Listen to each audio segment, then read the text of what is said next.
I have been a father for exactly a week now. It's such a powerful vibration, it's impossible to explain. Watching my child's early development is amazing. I am amazed at how he responds to sound in particular, and breasts. This child is fully about that breast life. Observing his pursuit of breasts is a revelation in itself. His motor skills are on point. Nahanda says he moves like a baby a significant number of weeks old. His neck and his arms work in sometimes surprising synchrony. Very strong. I am in the mind of studies that suggest that a majority of children operate at genius level in their formative years, only to have their minds retarded by society, especially the education system, as they mature. This child is sharp, so I know he will present me with some very welcome challenges as he gets older. I am looking forward to seeing what he does with what we teach him. But the other challenge is going to be maintaining his brilliance, allowing it to expand rather than diminish, protecting it from the world. We were discussing this last night as we read through Awakening the Natural Genius in Black Children by Amos Wilson. In it, he says, one of the major things necessary for enhancing the intelligence of our children is to have a knowledge of their development. It has been shown clearly that it is not so much income, but a knowledge of how our children develop that is very important to their intellectual development. Using the various indicators he outlines, we discussed how we're going to keep our son stimulated, how we're going to cater for his physical and language development, etc. According to Amos Wilson's work, African children are advanced while physical interaction with the world is the key factor in development, but tend to shift and sometimes fall behind once language becomes the key factor. The other day I watched a program where Anne Robinson accompanies a woman to a toy store. The woman shows how the various toys attributed to girls and boys allows boys to develop psychomotor skills and interests that girls tend not to. I shared this with Nahanda, and she spoke to the fact that children don't even have certain toys again. At our Saturday school, children have come back not having done their homework because I don't have colouring pencils at home, and things like that. So we discussed what our son must have in his environment and how we communicate with him in ways that enhance his language development. All this is a science. Parents have to be scientists. The beautiful thing is, interactive ways for catering for his intellectual development will also contribute to his spiritual and emotional development. All our children are natural genius. We just have to be parents worthy of their genius. 1 week down, the rest of my life to go. Peace and blessings, kings and queens. Shakara back again for another new Black Daddy Diary. You know what I mean? Tenda and Wari, giving thanks unto the mother, father of creation. You know what I mean? As I said in this one, I was a week old as a father. Yeah, my son was a week old at this point when I wrote this one. And when you're a new parent, these little landmarks, they mean nothing. You're very conscious of the 1 month and the 2 month, and now I just passed the 6 month. You know what I mean? So you're very conscious of these little mini landmarks, especially because they're developing so fast. And this is really what this is about. How the child's development, like just how much he developed from the time he was born to a week later was a lot. You know what I'm saying? In particular, we're starting to get used to his patterns now and his own routines, which were pretty consistent, I must say. And we give thanks for that level of consistency, that he showed from relatively early, getting used to his feeding patterns, you know what I'm saying? How he responds to things. Well, like I said in the reflection, what particularly interested me was how he responded to sound, He already had so much of his character and his personality. He gave the doctors and the nurses a hard time. You know what I'm saying? Apparently a lot of children, they don't like their foot being grabbed onto. But because he was on some antibiotics and everything there, and I don't know if he could sense mine and his mother's apprehensions where these things are concerned, but he would give the nurses problems. You know what I'm saying, in trying to administer these antibiotics sometimes, and but it was just beautiful, like, to see the levels of his development. I got to see firsthand because my queen had already told me that he responds a lot to my voice when he was in the womb, so I got to see this firsthand now for the first time. like, and through singing to him and them kind of things there, you know what I mean? And so obviously we had just got home a couple of days at this point, and yeah, just getting used to his, his vibrations and his energies, and allowing that to shape the environment of the house. A whole leap, you know what I mean? Me, his mother, and his big sister, So yeah, it was giving thanks to this point. It was a beautiful process. One of the things that I began to realize is that he was even already getting used to the different sounds of the different voices, you know what I'm saying? And who we all were. I began to be conscious of that, because it's like I couldn't describe how, but I felt like he was responding differently, yeah, to each of us. I remember feeling like that. But in particular though, what was fascinating with me, obviously the first thing that baby learns to do is to feed, yeah, to latch onto the breasts. And what obviously they say swallowing is one of the things that, it's a natural instinct, yeah. But a lot, so because of the fact that it's one of the first thing they learn to do, a lot, you see their development of their motor skills, yeah, directly around breastfeeding, yeah, and then feeding at times. And it's like, it used to amaze me how he would act, and how his body would move in order to accommodate, the breasts, yeah. Now I used to the first thing was because his mouth was so small, and obviously, I don't want to talk about my queen business, but you know what I mean. It used to amaze me, how is he gonna get this? The breast is bigger than his whole head. How is he gonna, facilitate the situation? And he does, you know what I'm saying? He did. But it was more just how his hands would move around and how he would, move his neck. You know what I'm saying? I was like, this child is one serious you, from very early, So that was amazing to me, you know what I'm saying? But obviously it's the hand-eye coordination, and how that's developing, and how, their fingers wrap around objects and them kind of things. You're just learning a lot of these things, their psychomotor skills, you know what I mean? So yeah, it's beautiful. So obviously in the reflection that I mentioned, this fantastic book, yeah, Awakening the Natural Genius in Black Children, Awakening the Natural Genius in Black Children, or of Black Children. And I would say this book is essential read, yeah, for anybody really looking to get into, your child's early development and how to really stimulate, yeah, their senses and their consciousness early in life, you know what I'm saying?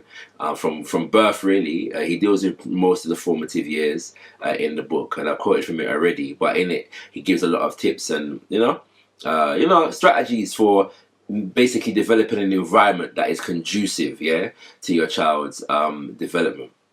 He begins by talking about the environment of the home, and them kind of things there, and how your responsiveness to the child's needs, yeah. We might take it for granted that, you have to feed the child, respond to them when they're crying. But how he breaks it down is that through that process of being responsive to baby's needs, what you're doing is developing a sense of trust between you and the baby. And in developing that trust, the child becomes confident. It develops a sense of confidence within themselves because of the nature of the environment. The environment is responsive to them, yeah? And so that is very deep. When you think about it on the level of the fact that through catering to your child, you are developing their own sense of self-confidence, yeah, from their birth, yeah? And I think that's important, you know what I'm saying? More than just, their psychomotor development or them learning to understand sounds, you know what I'm saying? Them kind of things there. It's their character development, being conscious of the fact that we're developing their characters from early, yeah. And a good companion to that book by the same author, if I haven't said his name already, it's Amos Wilson. But this particular book, yeah, which was written actually before Awakening the Natural Genius, is called The Developmental Psychology of the Black Child, yeah.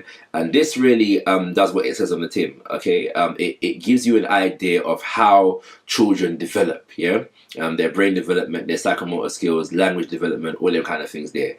And more specifically, it deals with how Black African children develop. And so he cites research that was done on children in places like Kenya and them kind of things there, and how quickly we develop relative to all the rest of the children on the planet, to be honest with you.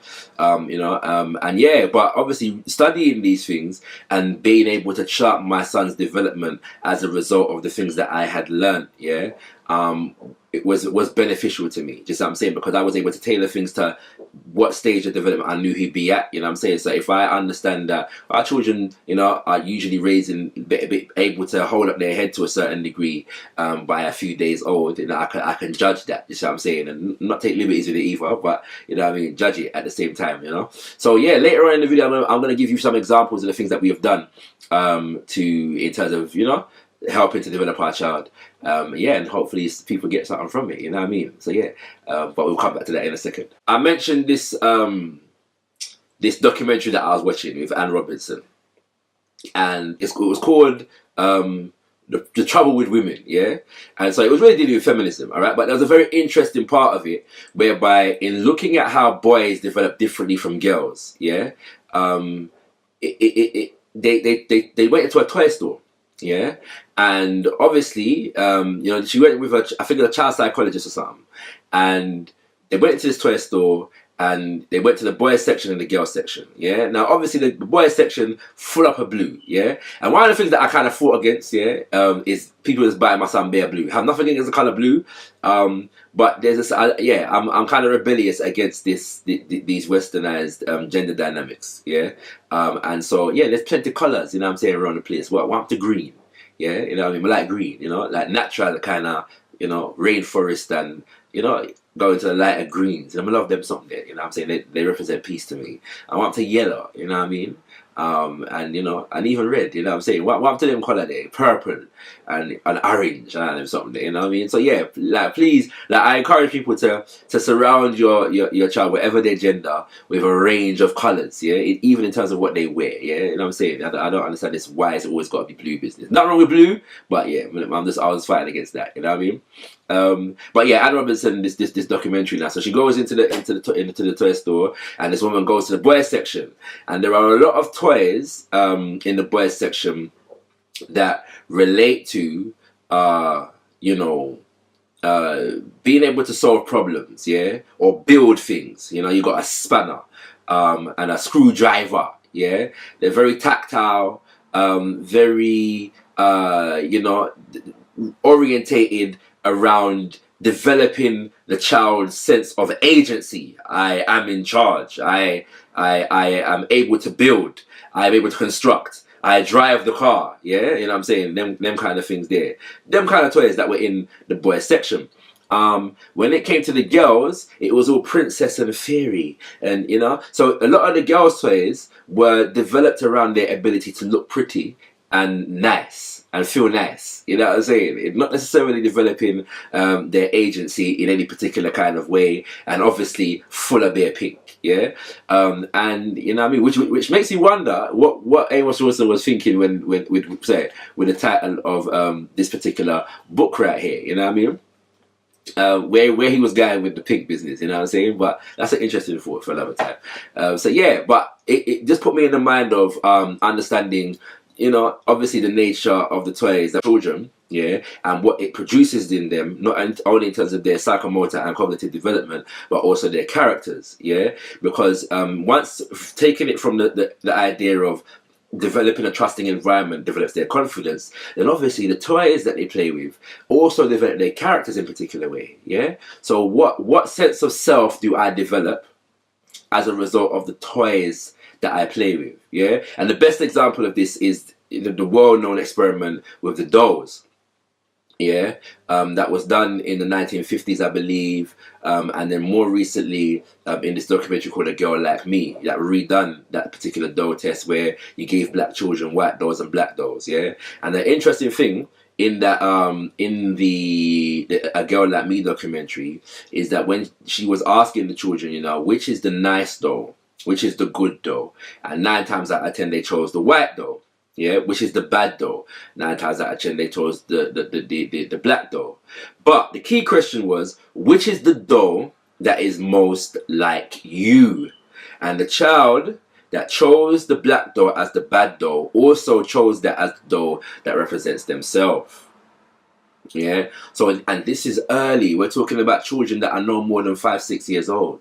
Yeah, and already developing this sense of self as associated with the toys that they're playing with and the messages that they're picking up from their environment. Yeah, and so I'm putting all these things into perspective now, thinking about all these things as I'm reading this book and watching my son develop in such a short space of time. Yeah, in the space of a week. You know what I'm saying?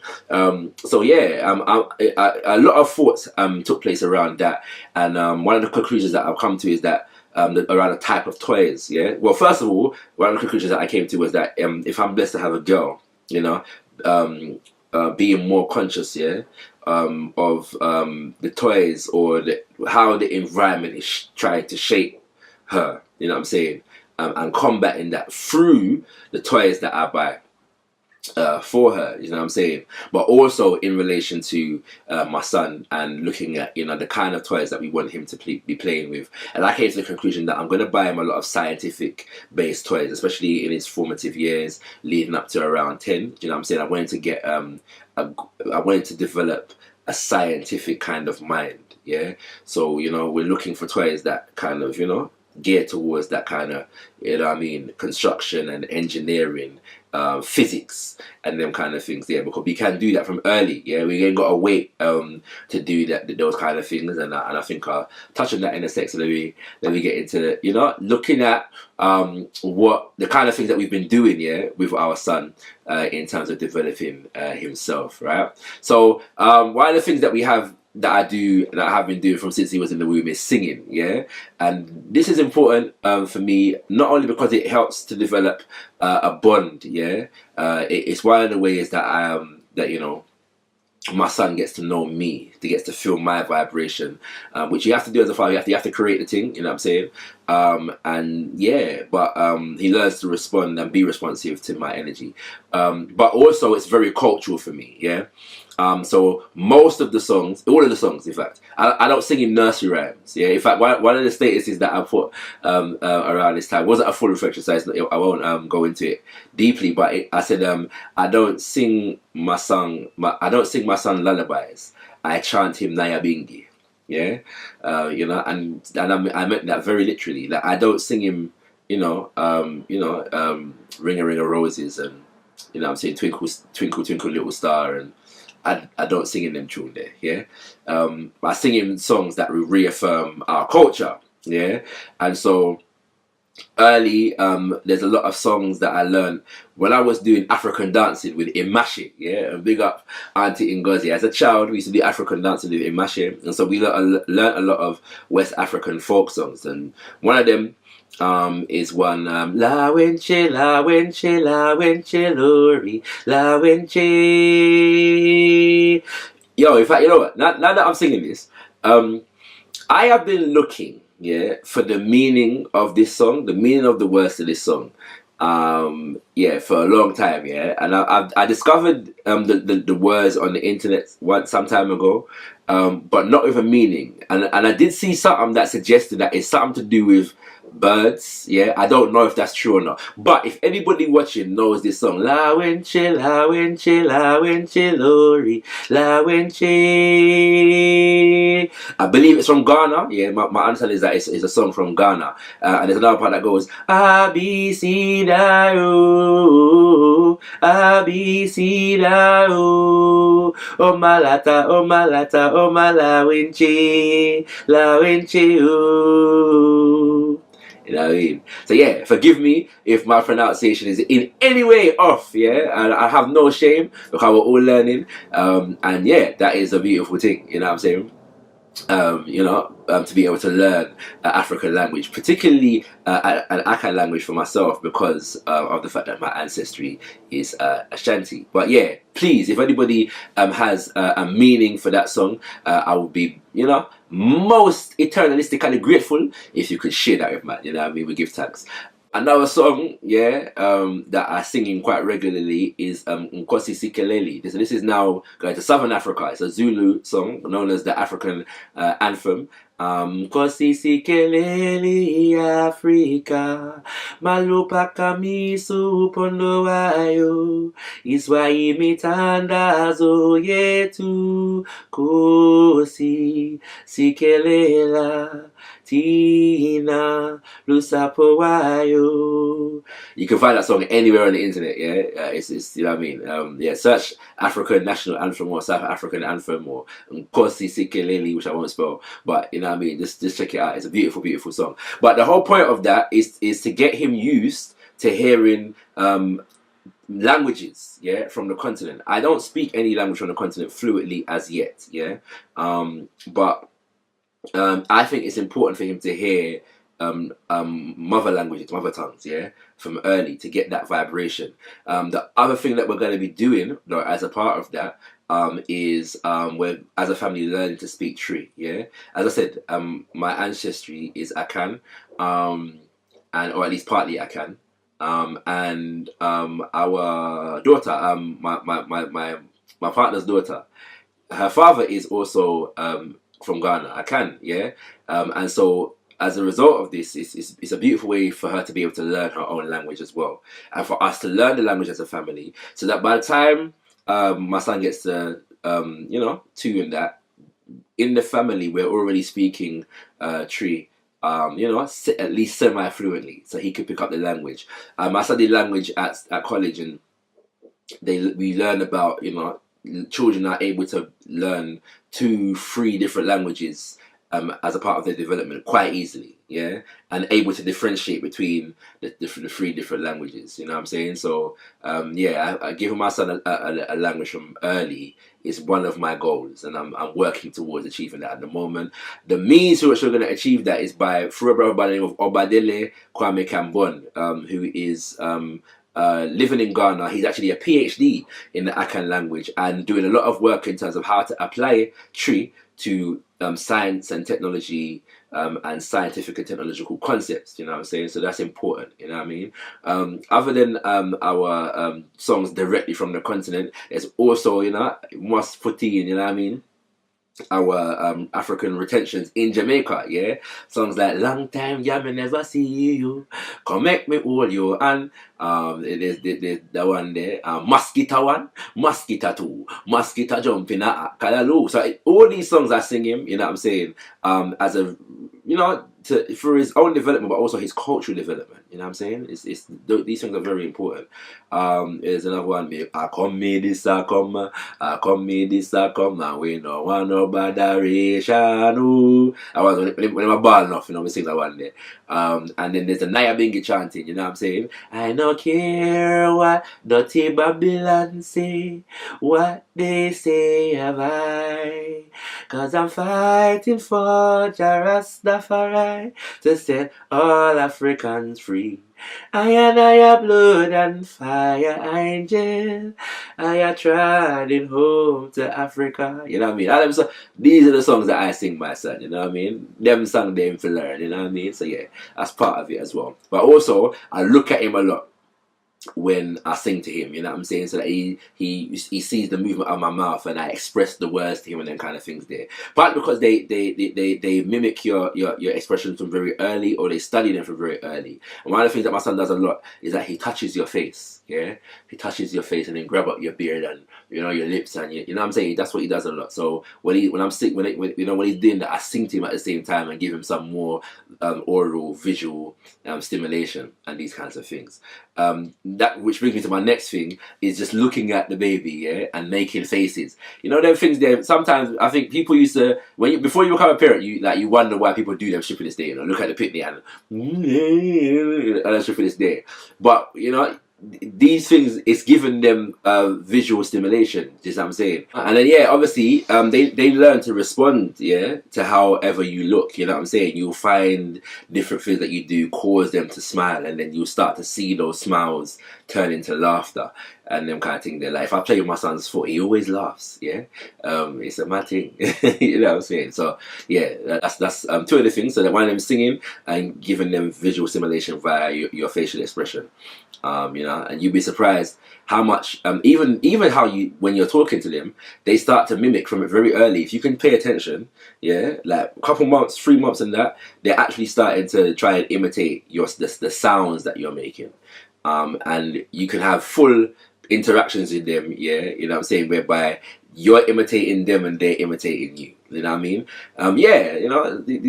And all these things, they might sound very obvious to people that actual parents. Is what I'm saying. Like, it's nothing that I'm going to say is particularly deep or rocket science.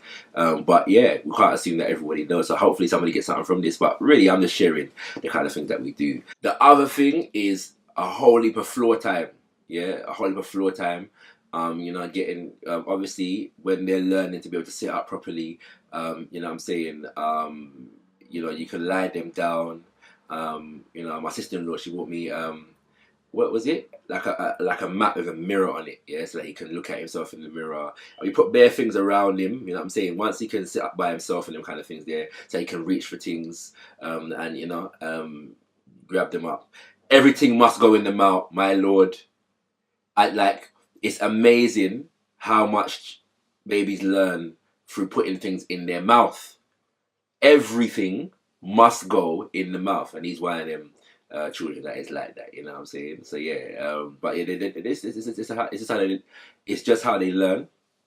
But so yeah, a lot of floor time, putting objects around him, and different kinds of objects as well, hard objects, soft objects of different shapes, different materials, you know what I'm saying? So they get to feel different things. Then like there's things like sitting him up, yeah, and like I said, he sits by himself more or less now, but before that point, because he would try to sit up, yeah. And one thing with my son, again, you learn the characters early, he's not the most patient guy with himself, yeah. So he wants to do something, he knows what he wants to do, but his body ain't there yet, and he's trying to do it, and he'll frustrate himself, yeah. And so part of the process is you kind of give him the success before he's actually developed it yet anyway. You know what I'm saying? So he'll be trying to crawl, yeah? And so sometimes I'll just put his feet in the crawling position because he ain't mastered the leg positioning yet.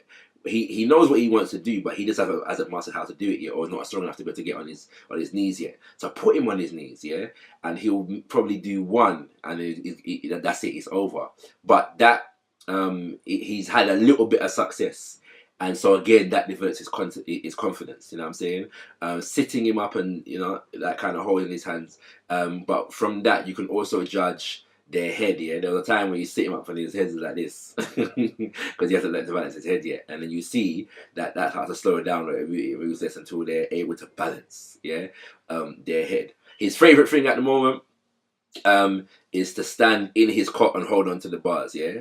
And he stands quite sturdy now, yeah, and you can see he's proud of himself because whenever he does it, he smiles, yeah. So you're learning to and you clap and you say yes, go on, son, and you give him that sense of achievement and reward and them kind of things there for his own development. You know what I mean? Then comes reading, yeah. I've been reading to my son since he was about 2-3 weeks old, yeah, 2-3 weeks old.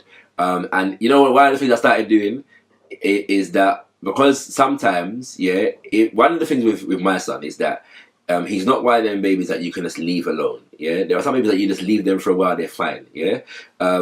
He doesn't fuss a whole heap, but he likes to be engaged, yeah. He wants something to stimulate him regular, yeah, more or less all the time. He's getting better now. Sometimes you can leave him, but that's probably more because he can sit up by himself, and so he can occupy his own attention, yeah, for a longer period of time. But boy, like this child, he likes to be stimulated, and so that's one of the things I learned with him through growing up. When he grows up and them kind of things, that we're going to constantly need things that are going to stimulate and engage him, yeah. And so I like to read, and so sometimes I'd be reading him like philosophies and opinions of Marcus Garvey. You know what I'm saying? Whatever it is, Blueprint for Black Power, whatever it is I'm reading, because he just wants to be engaged and he wants to just hear my voice or see my face or whatever. I just get my reading in whilst I'm taking care of him, yeah. But other than that, it's more like books like this, yeah.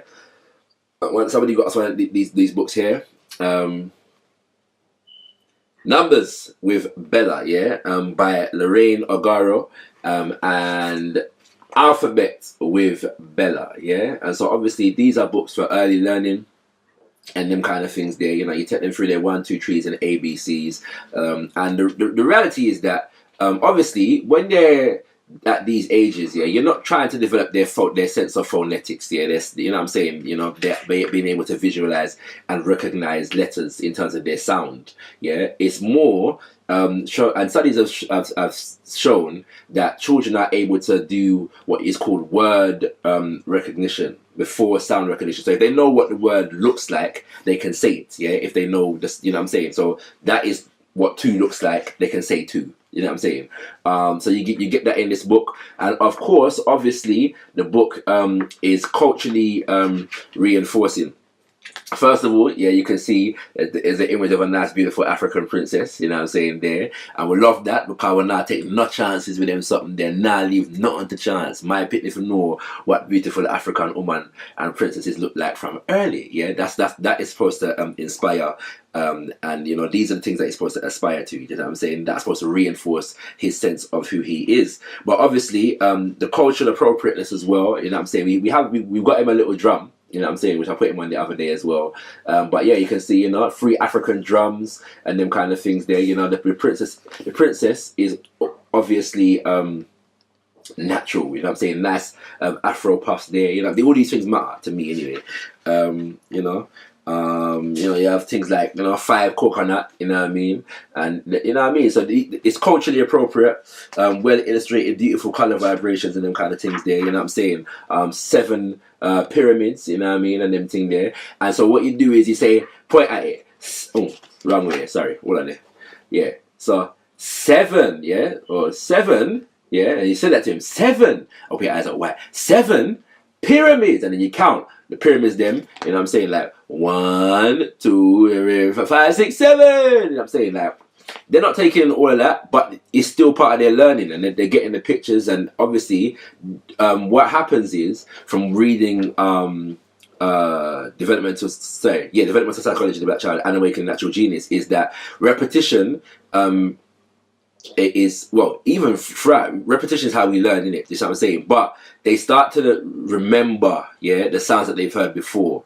And one of the things is that, like, visually speaking, sometimes they pay less attention to images that they've seen before than they do to images that are new, yeah, or objects that are new to them, yeah. So it's judging, you know, them kind of things there, how they're taking in the recognition of the images that they're seeing, sometimes by how much attention they're paying to it. I'll give you a little look into Alphabet with Bella, you know what I'm saying. You know, obviously, yeah. A is for what? Africa, yeah, you know what I mean. So them thing there is, you know, we love that, you know what I'm saying. So big up to Sister Lorraine for that, you know what I mean. B is for Bella, and Bella is spelling out her name right there. And then obviously C is for Carnival, yes indeed, kings and queens, you know what I mean. So yeah, you know, like little things like that. So yeah, do recommend these books for early learning, them kind of things there, you know what I'm saying. And obviously, you know, yeah man, you know what I mean. And in fact, I'm gonna get you something, so stay right there, yeah, stay right there, I'm gonna get you something. Alright, so a couple years ago, I went into a business which is called Meducation, yeah, and it was all about developing learning aids for young children, as well as educating our community at large in terms of methods and strategies and paradigms for African-centered education. All right, and so yeah, I designed a number of learning aids, and this is one of them. Yeah, you know, so obviously the 1, 2, 3s and the 8, and, you know what I'm saying, them kind of things. There's all early learning stuff at the moment. Yeah, so obviously you can see the actual number, yeah, or the sign for the number, the quantity, yeah, in the yellow dots, and below you get the words, yeah, but the words are in English, they are in Swahili, are in French, okay.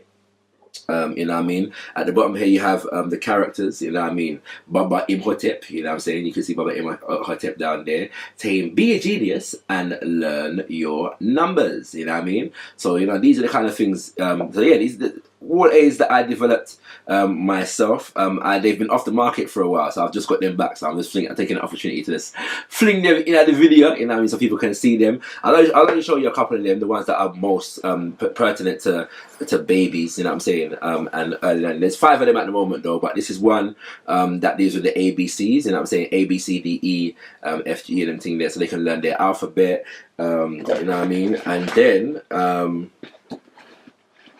I'll show you one more. Yeah, let me show you the the parts of speech rap, yeah, you know what I'm saying? Parts of speech rap. Yeah, and this is just a rap that I developed when I was teaching in the Saturday school. For the youngers, them.